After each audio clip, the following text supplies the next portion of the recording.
মনে কিছু নিয়েন না, সবার জন্য বলি না। আমি যারে দেখছি শুধু তার জন্য কথা বলতেছি।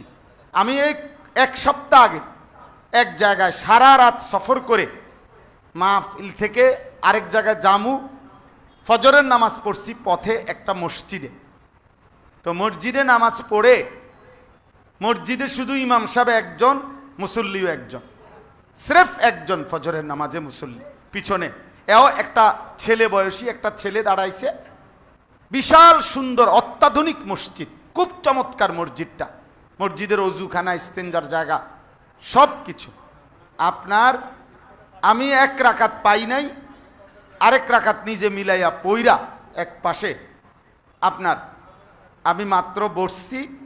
বসে এরপরে শুধু নামাজটা পড়ছে সর্বোচ্চ 2 মিনিট হয়েছে। এই 2 মিনিটের মাথায় ইমাম সাহেবকে আমি নিজ চোখে দেখছি যে উনি ঘুরে বসছে মুসল্লাটার মধ্যেই, ওই মসজিদে এই নামাজের এখানে উনি ঘুরে বসে এই মোবাইলটা খুলছে। আলহামদুলিল্লাহ, নামাজের এই সালাম ফিরাইল, নামাজের মুসল্লাটার থেকেও এখনো উঠে নাই। আল্লাহর বান্দা, তুমি যে ঘুরা বইসেই আল্লাহর উপরে ভরসা করে মোবাইলটা খুললা, এটা থামবে কখন? কমপক্ষে 1:26। তখন বাজে মনে করেন 5:40, কারণ জোহরের নামাজ তো হলে 1:30। তাহলে 1:26 পর্যন্ত তো আশা করা যায় ইমাম সাহেবের আর কোনো কাম নাই। তাহলে এখান থেকে নিয়ে 5:40 থেকে নিয়ে 1:26 পর্যন্ত উনি মোবাইলে টিপ। এই যদি হয় আমাদের ফিকির, এই যদি হয় আমাদের জিন্দিগি, প্রিয় ভাই আমার শেষ কথা এটা, একজন মুশতাকুন নবী আরো চিল্লাইলো, আরো গৈরাইলো, সম্ভব হবে না। একজন অলি পড়ি আরো চিৎকার করলেও হবে না রে ভাইয়া।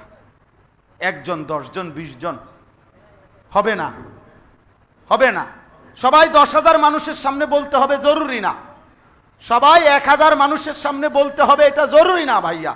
আপনি একজনকে বলেন, 10 জনকে বলেন, 2 জনকে বলেন, আপনার গোটা 1 বছরে 2 জন মুসলমানের আল্লাহর কোরআন শুদ্ধ করার মেহনত করেন, অজু নামাজ সুন্দর করার মেহনত করেন, তাইলেও দেখবেন অনেক দূর কাজ আগাবে।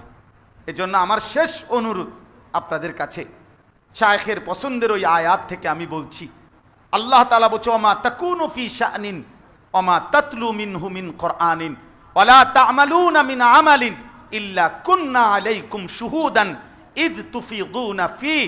বান্দা যে অবস্থায় থাকো না কেন, আমার কালাম থেকে যেটুকুই পড়ো না কেন, দিবারাত্রি